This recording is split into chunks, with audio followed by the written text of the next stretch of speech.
ಶ್ರೀ ಗುರುಭ್ಯೋ ನಮಃ. ಭವಿಷ್ಯ ಮಹಾಗಣಪತಯೇ ನಮಃ. ನಮಸ್ಕಾರ. ನಾನು ಡಾಕ್ಟರ್ ವಿಶ್ವನಾಥ್ ಭಾಗವತ್, ಜ್ಯೋತಿಷಿ. ಸ್ನೇಹಿತರೆ, ಪ್ರತಿ ತಿಂಗಳದಂತೆ ಈ ತಿಂಗಳೂ ಕೂಡ ಮಾಸ ಭವಿಷ್ಯ. ಯಾವುದೇ ಗಿಮಿಕ್ಗಳು ಬೇಡ, ಸುಳ್ಳು ಭರವಸೆಗಳು ಬೇಡ. ಸಿಂಪಲ್ ಆಗಿರ್ತಕ್ಕಂತಹ ಜೀವನವನ್ನು ನಡೆಸ್ಕೊಂಡು ಹೋಗೋದಕ್ಕೆ ಏನು ಬೇಕು ಅನ್ನುವಂಥದ್ದು. ಇಲ್ಲಿ ನಾನು ಹೇಳಿರ್ತಕ್ಕಂಥದ್ದೆಲ್ಲವೂ ನಿಮಗೆ ವರ್ಕ್ ಆಗತ್ತೆ. ಆದರೆ ನಿಮಗೊಂದು ಭಯ.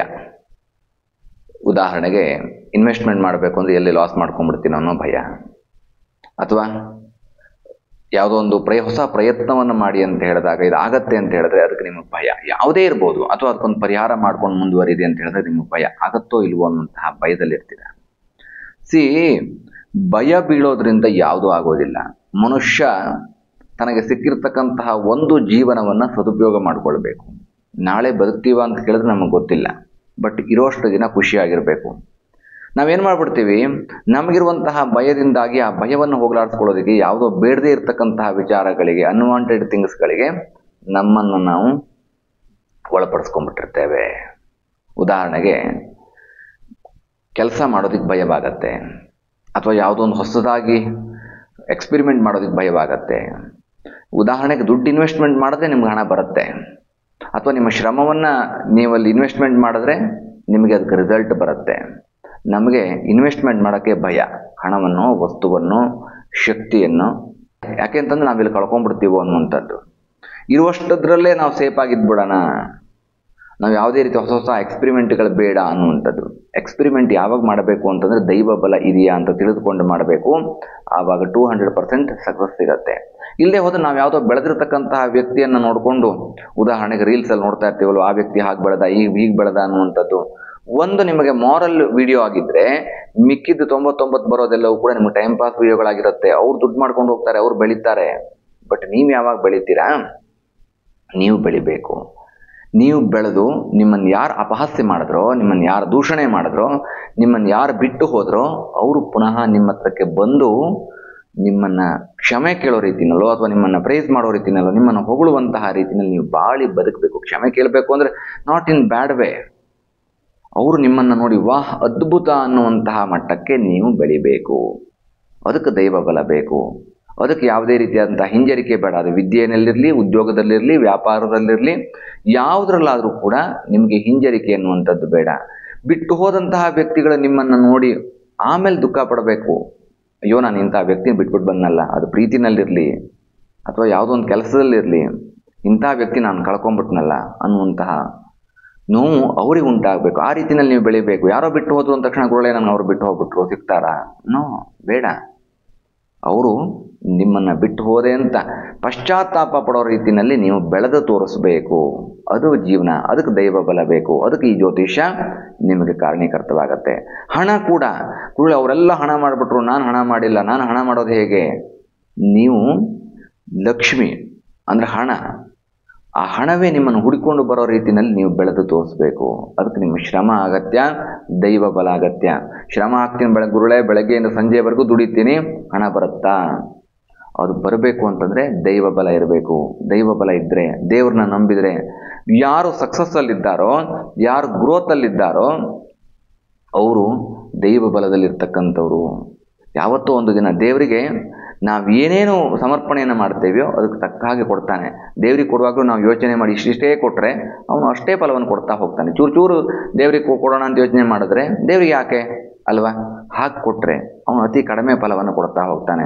ಎನಿವೆ, ಇದು ಫಿಲಾಸಫಿ ಅಂತ ಅನಿಸ್ಬೋದು, ಆದರೆ ಇದು ಸತ್ಯ. ದೈವ ಬಲ ಬೇಕು. ಆ ದೈವ ಬಲಕ್ಕೆ ಜ್ಯೋತಿಷ್ಯವನ್ನು ನೋಡಿ ಅನ್ನುವಂತಹ ಮಾತನ್ನು ಹೇಳ್ತಾ, ಈಗ 2025ರ ಜೂನ್ ತಿಂಗಳಿನ ತುಲಾರಾಶಿಯ ಮಾಸ ಭವಿಷ್ಯವನ್ನು ನೋಡ್ತಕ್ಕಂತಹ ಸಂದರ್ಭ. ಪರ್ಫೆಕ್ಟ್ ಭವಿಷ್ಯಕ್ಕೋಸ್ಕರವಾಗಿ ನಮ್ಮ ರಾಶಿಯನ್ನು ವೀಕ್ಷಣೆ ಮಾಡಬೇಕು. ತುಲಾರಾಶಿಯ ಗ್ರಹ ಸ್ಥಿತಿಗಳನ್ನ ನೋಡ್ತಾ ಹೋಗೋಣ. ರಾಹು ಪಂಚಮದಲ್ಲಿ, 4 ಮತ್ತು 5ನೇ ಮನೆಯ ಅಧಿಪತಿಯಾಗಿರ್ತಕ್ಕಂತಹ ಶನಿ 6ರಲ್ಲಿ, ಅಷ್ಟಮಾಧಿಪತಿಯಾಗಿರ್ತಕ್ಕಂತಹ ಶುಕ್ರ ಸಪ್ತಮದಲ್ಲಿ, ಲಾಭಾಧಿಪತಿಯಾಗಿರ್ತಕ್ಕಂತಹ ರವಿ ಅಷ್ಟಮದಲ್ಲಿ, ಭಾಗ್ಯಾಧಿಪತಿಯಾಗಿರ್ತಕ್ಕಂತಹ ಬುಧ ಭಾಗ್ಯಸ್ಥಾನದಿಂದ ಕರ್ಮಸ್ಥಾನಕ್ಕೆ, 3 ಮತ್ತು 6ನೇ ಮನೆಯ ಅಧಿಪತಿಯಾಗಿರ್ತಕ್ಕಂತಹ ಗುರು 9ರಲ್ಲಿ ಭಾಗ್ಯಸ್ಥಾನದಲ್ಲಿದ್ದಾರೆ. 2ನೇ ಮನೆ ಮತ್ತು 7ನೇ ಮನೆ ಅಧಿಪತಿಯಾಗಿರ್ತಕ್ಕಂತಹ ಕುಜ ಏಕಾದಶ ಶುಭ ಸ್ಥಾನದಲ್ಲಿ, ಕೇತು ಏಕಾದಶ ಶುಭ ಸ್ಥಾನದಲ್ಲಿ. ಈ ಗ್ರಹಸ್ಥಿತಿಗಳ ಆಧಾರದ ಮೇಲೆ ತುಲಾರಾಶಿಯವರಿಗೆ ಏನೇನು ಒಳ್ಳೆಯದಾಗೋ ಸಾಧ್ಯತೆಗಳಿದೆ ಅನ್ನುವಂಥದ್ದನ್ನು ನೋಡ್ತಾ ಹೋಗೋದಾದರೆ, ನೋಡಿ, ವಿಶೇಷವಾಗಿ ಕುಜನ ಬಲ ಇದೆ, ಕೇತುವಿನ ಬಲ ಇದೆ. ಲಾಭಸ್ಥಾನದಲ್ಲಿ ಕುಜ ಮತ್ತೆ ಕೇತು ಇರೋದ್ರಿಂದ ಕೇತುಂ ಕುಲಸ್ಯ ಉನ್ನತಿ, ಮನೆಯ ಅಭಿವೃದ್ಧಿ ಆಗ್ತಾ ಹೋಗುತ್ತೆ. ಕುಜ ನಿಮಗೆ ಎಕ್ಸ್ಟ್ರೀಮ್ ಗುಡ್ ಫಲವನ್ನು ಕೊಡ್ತಾ ಹೋಗ್ತಾನೆ. ಯಾರ್ಯಾರಿಗೆ ಸ್ವಂತ ಮನೆ ಕಟ್ಟಬೇಕು ಅನ್ನುವಂತಹ ಆಸೆ ಕನಸುಗಳಿದ್ದಾವೋ ಅದೆಲ್ಲವೂ ಕೂಡ ಪೂರೈಸುವಂತಹ ಕಾಲ. ಭೂಮಿಯನ್ನು ಕೊಂಡ್ಕೊಳ್ಳೋದಕ್ಕೆ ಸಕಾಲ. ಭೂಮಿ ವ್ಯವಹಾರದಲ್ಲಿ ಜಯವನ್ನು ಗಳಿಸ್ತೀರಿ. ಆರ್ಥಿಕವಾದಂತಹ ಅಭಿವೃದ್ಧಿಯನ್ನು ಗಳಿಸ್ತಾ ಹೋಗ್ತೀರಿ. ಬಿಕಾಸ್ ಅಷ್ಟಮಾಧಿಪತಿಯಾಗಿರ್ತಕ್ಕಂಥ ಶುಕ್ರ ಸಪ್ತಮದಲ್ಲಿದ್ದಾನೆ. ಗೋಚಾರದಲ್ಲಿ ಶುಭವ ಅಂತ ಕೇಳಿದರೆ ಅಲ್ಲದೇ ಇರಬಹುದು, ಆದರೆ ನಿಮಗೆ ವಿಶೇಷವಾದಂತಹ ಫಲವನ್ನು ಕೊಡ್ತಾ ಹೋಗ್ತಾನೆ. ಬಿಕಾಸ್ ಅದು ನೋಡಿ, ಅಲ್ಲಿ ಕುಜನ ಬಲ ಚೆನ್ನಾಗಿರೋದ್ರಿಂದಾಗಿ ಉತ್ತಮವಾದಂತಹ ಆರ್ಥಿಕ ಅಭಿವೃದ್ಧಿಯನ್ನು ಕಾಣ್ತಾ ಹೋಗ್ತೀರಿ. ಸಕಾಲಕ್ಕೆ ಭೂಮಿ ಯೋಗ ಅನ್ನುವಂಥದ್ದು ಪ್ರಾಪ್ತವಾಗುತ್ತೆ. ಇನ್ನು ಶನಿಯ ಪ್ಲೇಸ್ಮೆಂಟ್ ನೋಡ್ತಾ ಹೋದಾಗ ಶನಿಗೆ 6ನೇ ಮನೆ ಅತ್ಯಂತ ಹೆಚ್ಚು ಶುಭ ಫಲವನ್ನು ಕೊಡ್ತಕ್ಕಂತಹ ಪೊಸಿಷನ್. 2.5 ವರ್ಷಗಳ ಕಾಲ 6ನೇ ಮನೆಯಲ್ಲಿರ್ತಾನೆ. ಹಾಗಾಗಿ ವಿಶೇಷವಾದಂತಹ ಹೆಚ್ಚೆಚ್ಚು ಲಾಭ ಫಲಗಳನ್ನು ಪ್ರಾಪ್ತ ಮಾಡ್ಕೊಳ್ತಾ ಹೋಗ್ತೀರಿ. ಕರ್ಮ ಫಲಗಳನ್ನು ಪ್ರಾಪ್ತ ಮಾಡ್ಕೊಳ್ತಾ ಹೋಗ್ತೀರಿ. ಮಾಡುವಂತಹ ಉದ್ಯೋಗ ವ್ಯಾಪಾರದಲ್ಲಿ ಯಶಸ್ಸನ್ನು ಕಾಣ್ತಾ ಹೋಗ್ತೀರಿ. ಎಕ್ಸ್ಟ್ರೀಮ್ ಜಯ ಇದೆ. ಹಾಗಾದರೆ ಸ್ವಲ್ಪ ಯೋಚನೆ ಮಾಡ್ತಕ್ಕಂತಹ ಗ್ರಹಗಳು ಯಾವ್ಯಾವುದು ಅಂತ ಕೇಳಿದ್ರೆ, ಪಂಚಮಾರಿಷ್ಟ ರಾಹು ಸ್ವಲ್ಪ ಹೆಲ್ತ್ ಬಗ್ಗೆ ಕೇರಿಂಗ್ ಬೇಕಾಗತ್ತೆ. ಆರೋಗ್ಯ ಸಂಬಂಧಿತವಾದಂತಹ ಸಮಸ್ಯೆಗಳಲ್ಲಿ ನೀವು ಒಂದಷ್ಟು ಬಳಲುವಂತಹ ಸಾಧ್ಯತೆಗಳಿದ್ದಾವೆ. ಅನಾರೋಗ್ಯ ಬರುವಂತಹ ಸಾಧ್ಯತೆಗಳಿರುತ್ತೆ. ಉತ್ತಮವಾದಂತಹ ಆರೋಗ್ಯಕ್ಕೆ ಪ್ರಯತ್ನ ಪಡಬೇಕು ಮತ್ತು ಸರಿಯಾದಂತಹ ಚಿಕಿತ್ಸೆಗಳ ಅವಶ್ಯಕತೆ ಕೂಡ ಇರುತ್ತೆ. ಇನ್ನು ಲಾಭಾಧಿಪತಿಯಾಗಿರ್ತಕ್ಕಂಥ ರವಿ ಅಷ್ಟಮದಲ್ಲಿದ್ದಾನೆ. ರವಿ ಇರ್ತಕ್ಕಂಥದ್ದು ಶುಕ್ರನ ಮನೆಯಲ್ಲಿ. ಶುಕ್ರನ ಬಲವೂ ಬೇಕಾಗತ್ತೆ. ಅದೇ ರೀತಿಯಾಗಿ ರವಿಯ ಪ್ಲೇಸ್ಮೆಂಟು ಗೋಚಾರದಲ್ಲಿ ಶುಭವ ಅಂತ ಕೇಳಿದ್ರೆ ಅಲ್ಲದೇ ಇರಬಹುದು. ಆದರೆ ಶುಕ್ರ ಮತ್ತು ರವಿಯ ಕಾಂಬಿನೇಷನ್ಗೆ ವರ್ಕ್ ಆಗಬೇಕು ಅಂತಂದರೆ ದೇವಿಯ ಆರಾಧನೆ ಮಾಡಿಕೊಳ್ಬೇಕು. ದುರ್ಗೆಯ ಆರಾಧನೆ, ಚಂಡಿಕಾ ಪಾರಾಯಣ, ಲಕ್ಷ್ಮೀನಾರಾಯಣ ಹೃದಯ ಪಾರಾಯಣ, ಸಿದ್ಧ ಕುಂಜಿಕಾ ಸ್ತೋತ್ರಗಳನ್ನ ಹೇಳಿಕೊಳ್ತಕ್ಕಂಥದ್ದು, ಈ ಥರದ್ದೆಲ್ಲ ಮಾಡಿಕೊಳ್ಳೋದ್ರಿಂದಾಗಿ ರವಿ ಮತ್ತು ಶುಕ್ರನ ಕಾಂಬಿನೇಷನಲ್ಲಿ ಒಂದು ಉತ್ತಮವಾದಂತಹ ಆರ್ಥಿಕ ಅಭಿವೃದ್ಧಿ ಸ್ಥಾನಮಾನವನ್ನು ಗಳಿಸ್ತಕ್ಕಂತಹ ಯೋಗ ತುಲಾರಾಶಿಯವರು ಬರುತ್ತೆ. ಇನ್ನು ಭಾಗ್ಯಾಧಿಪತಿಯಾಗಿರ್ತಕ್ಕಂತಹ ಬುಧ ಭಾಗ್ಯಸ್ಥಾನದಿಂದ ಕರ್ಮಸ್ಥಾನಕ್ಕೆ ಹೋದಂತಹ ಸಂದರ್ಭದಲ್ಲಿ ಪ್ರಾರಂಭದಲ್ಲಿ ಒಂದು 15 ದಿನ ಎಕ್ಸ್ಟ್ರೀಮ್ ಗುಡ್ ಯೋಚನೆಯನ್ನು ಮಾಡ್ತಾ ಇರ್ತೀರಿ. ಮಾಡಿದ್ದೆಲ್ಲವೂ ಕೂಡ ಸಕ್ಸಸ್ ಆಗುವಂತಹ ಯೋಗಗಳು, ಹೊಸ ಹೊಸ ಯೋಜನೆಗಳೇನಿದ್ದಾವೆ ಅದೆಲ್ಲ ಕಾರ್ಯರೂಪಕ್ಕೆ ಬರ್ತಾ ಹೋಗುತ್ತೆ. ಕರ್ಮಸ್ಥಾನಕ್ಕೆ ಬಂದ ಮೇಲೆ ಅದು ನಿಮಗೆ ಒಂದಷ್ಟು ಹೆಸರನ್ನು ಕೊಡ್ತಾ ಹೋಗುತ್ತೆ, ಆರ್ಥಿಕ ಅಭಿವೃದ್ಧಿಯನ್ನು ಮಾಡ್ತಾ ಹೋಗುತ್ತೆ. ಇದೇ ಕಾರಣಕ್ಕೋಸ್ಕರವಾಗಿ ನಾನು ಶುಕ್ರ ಮತ್ತು ರವಿಯ ಪ್ರೀತ್ಯರ್ಥವಾಗಿ ಆರಾಧನೆ ಮಾಡಿಕೊಳ್ಳಿ ಅಂತ ಹೇಳಿದ್ದು. ಬಿಕಾಸ್ ಭಾಗ್ಯದಲ್ಲಿರ್ತಕ್ಕಂಥ ಅಂದರೆ ಭಾಗ್ಯಾಧಿಪತಿಯಾಗಿರ್ತಕ್ಕಂತಹ ಬುಧ ಭಾಗ್ಯದಲ್ಲಿದ್ದಾನೆ. ಸೊ ಹಾಗಾಗಿ ಇನ್ನೊಂದು ಶುಕ್ರನ ಪ್ಲೇಸ್ಮೆಂಟ್ ಯಾಕೆ ನಾವು ವಿಶೇಷವಾಗಿ ಗಮನಿಸ್ತಾ ಹೋಗ್ತಾ ಇದ್ದೀವಿ ಅಂತಂದರೆ, ಅಲ್ಲಿ ಅವನು ರಾಶ್ಯಾಧಿಪತಿ ನಿಮಗೆ.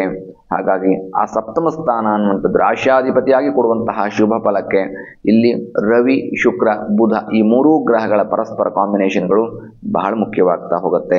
ಕರ್ಮಸ್ಥಾನಕ್ಕೆ ಬಂದಮೇಲೆ ಭಾಗ್ಯಸ್ಥಾನದಿಂದ ಕರ್ಮಸ್ಥಾನಕ್ಕೆ ಬಂದಮೇಲೆ ಎಕ್ಸ್ಟ್ರೀಮ್ ಗುಡ್ ಫಲವನ್ನು ಕೊಡ್ತಾ ಹೋಗ್ತಾನೆ. ಸೊ ಹಾಗಾಗಿ ಬುದ್ಧಿ ವೃದ್ಧಿ ಆಗುತ್ತೆ, ತೆಗೆದುಕೊಳ್ತಕ್ಕಂತಹ ಡಿಸಿಷನ್ಗಳ ಸತ್ಯವಾಗುತ್ತೆ, ಆರ್ಥಿಕ ಅಭಿವೃದ್ಧಿಯನ್ನು ಫೈನಾನ್ಷಿಯಲ್ ಗ್ರೋತನ್ನು ಕಾಣ್ತಾ ಹೋಗ್ತೀರಿ. ಗುರು ಭಾಗ್ಯದಲ್ಲಿದ್ದಾನೆ. ಗುರುಬಲ ತುಂಬ ಚೆನ್ನಾಗಿದೆ. 3ನೇ ಮನೆ ಮತ್ತು 6ನೇ ಮನೆ ಅಧಿಪತಿ ಆಗಿರ್ತಕ್ಕಂಥವನು. ಗುರುವಿನ ಬಗ್ಗೆ ಯೋಚನೆ ಬೇಕಿಲ್ಲ. ಕುಜ ತುಂಬ ಚೆನ್ನಾಗಿದ್ದಾನೆ ಅಂತ ಹೇಳಿದೆ, ಕೇತು ಚೆನ್ನಾಗಿದ್ದಾನೆ ಅಂತ ಹೇಳಿದೆ. ಸೊ ಹಾಗಾಗಿ ಒಟ್ಟಾರೆಯಾಗಿ ನಿಮಗೆ ಶುಭ ಫಲ ನೀಡತಕ್ಕಂತಹ ಗ್ರಹಗಳು ಅಂತಂದರೆ ಬುಧ, ಗುರು, ಕುಜ, ಕೇತು, ಶನಿ ಇವೆಲ್ಲವೂ ಕೂಡ ಅತ್ಯಂತ ಹೆಚ್ಚು ಶುಭ ಫಲವನ್ನು ನೀಡತಕ್ಕಂಥದ್ದು. ನೆಗೆಟಿವ್ ಪೊಸಿಷನ್ ಇರ್ತಕ್ಕಂತಹ ಗ್ರಹಗಳು ಅಂತಂದರೆ ರಾಹು, ಶುಕ್ರ, ರವಿ ಇವು ಸ್ವಲ್ಪ ಮಧ್ಯಮ ಶುಭದಲ್ಲಿರ್ತಕ್ಕಂತಹ ಗ್ರಹಗಳು. ಹಾಗಾಗಿ ದುರ್ಗೆಯ ಆರಾಧನೆಯನ್ನು ಮಾಡಿಕೊಳ್ಳಿ. ಮಾಡುವಂತಹ ಉದ್ಯೋಗ ವ್ಯಾಪಾರದಲ್ಲಿ ಅತಿ ಹೆಚ್ಚು ಯಶಸ್ಸನ್ನು ಕಾಣ್ತಾ ಹೋಗ್ತೀರಿ. ಜಯ ನಿಮ್ಮದಾಗ್ತಾ ಹೋಗುತ್ತೆ. ಏನೇ ಭವಿಷ್ಯವನ್ನು ಹೇಳಿದರೂ ಕೂಡ ಅದು ನಿಮಗೆ ಸತ್ಯವಾಗಬೇಕು. ಸುಮ್ಮನೆ ನಾವೇನೋ ಒಂದು ಹೇಳಿಬಿಟ್ರೆ ನಿಮಗೆ ಅದು ಯಶಸ್ಸನ್ನು ಕೊಡೋದಿಲ್ಲ. ನಾವು ಹೇಳಿದಂತಹ ರೀತಿಯಲ್ಲಿ ಯಾವ ಗ್ರಹಗಳ ಆರಾಧನೆ ಮಾಡ್ಕೋಬೇಕು, ಏನೇನು ಫಲಗಳು ಸಿಗತ್ತೆ ಅಂತ ಹೇಳಿದ್ದೀವೋ ಅದೆಲ್ಲವೂ ಸಿಗುವಂತಹ ನಿಟ್ಟಿನಲ್ಲಿ ಆರಾಧನೆಗಳನ್ನು ಮಾಡಿಕೊಳ್ತಾ ಹೋದರೆ ನಿಮ್ಮ ಜೀವನಕ್ಕೆ ಯಾವುದೇ ರೀತಿಯಾದಂತಹ ಯಶಸ್ಸಿಗೆ ಕೊರತೆ ಆಗೋದಿಲ್ಲ. ಒಟ್ಟಾರೆಯಾಗಿ ತುಲಾರಾಶಿಯವರಿಗೆ ತುಂಬ ಉತ್ತಮವಾದಂತಹ ಭವಿಷ್ಯ ಇದೆ. ಜೂನ್ ತಿಂಗಳಿನಲ್ಲಿ ಎಕ್ಸ್ಟ್ರೀಮ್ ಗುಡ್ ಪೊಸಿಷನ್ನು, ಮ್ಯಾಕ್ಸಿಮಮ್ ಗ್ರಹಗಳು ನಿಮಗೆ ಫೇವರೇಬಲ್ ಆಗಿರ್ತಕ್ಕಂಥದ್ರಿಂದ ತುಲಾರಾಶಿಯವರಿಗೆ ಒಂದು ಅರ್ಥದಲ್ಲಿ ರಾಜಯೋಗ ಅಂತಲೇ ಹೇಳಬಹುದು. ನಿಮಗೆ ವಿಶೇಷವಾದಂತಹ ಸ್ಥಾನಮಾನ ಅಭಿವೃದ್ಧಿ ಪ್ರಾಪ್ತವಾಗುತ್ತೆ. ಜೀವನದಲ್ಲಿ ಯಶಸ್ಸನ್ನು ಕಾಣ್ತೀರಿ. ಹೆಚ್ಚಿನದಾಗಿರ್ತಕ್ಕಂತಹ ಮಾಹಿತಿಗಾಗಿ ಕೆಳಗಡೆ ಇರತಕ್ಕಂತಹ ನನ್ನ ನಂಬರಿಗೆ ಕಾಂಟ್ಯಾಕ್ಟ್ ಮಾಡಿ. ಯಾಕೆ ಅಂತಂದರೆ ನಿಮ್ಮ ಜಾತಕ ಪರಿಶೀಲನೆ ಮಾಡ್ಕೋಬೇಕಾಗತ್ತೆ. ಜಾತಕದಲ್ಲಿರುವಂತಹ ಸಮಸ್ಯೆಗಳು, ಇದು ಗೋಚಾರ ಫಲ, ಜಾತಕದಲ್ಲಿರ್ತಕ್ಕಂತಹ ಸಮಸ್ಯೆಗಳು ಸಮಸ್ಯೆಗಳೇ ಬೇರೆ ಇರುತ್ತೆ. ಅದಕ್ಕೆ ಒಂದು ಪರ್ಮನೆಂಟ್ ಪರಿಹಾರವನ್ನು ಕಂಡುಕೊಂಡ್ರೆ ನಿಮ್ಮ ಜೀವನದಲ್ಲಿ ಮತ್ತೆ ಯಾವತ್ತೂ ಕೂಡ ಕಷ್ಟಗಳು ಬರೋದಿಲ್ಲ. ಅಥವಾ ನೇರವಾಗಿ ಬಂದು ಕೂಡ ನೀವು ಭೇಟಿಯನ್ನು ಮಾಡಿ ಜಾತಕ ಪರಿಶೀಲನೆ ಮಾಡ್ಕೋಬಹುದು, ನಿಮ್ಮ ಜೀವನದಲ್ಲಿ ಸುಖವನ್ನು ನೀವು ಕಾಣಬಹುದು ಅನ್ನುವಂತಹ ಮಾತನ್ನು ಹೇಳ್ತಾ ತುಲಾರಾಶಿ ಜೂನ್ 2025 ಮಾಸ ಭವಿಷ್ಯವನ್ನು ಮುಗಿಸ್ತಾ ಇದ್ದೇನೆ ಸ್ನೇಹಿತರೆ. ಶುಭವಾಗಲಿ, ಶುಭಂ ಭೂಯಾತ್. ಲೋಕಾಹ ಸಮಸ್ತ ಸುಖಿನೋ ಭವಂತು, ಸಮಸ್ತ ಸನ್ಮಂಗಲಾನಿ ಭವಂತು.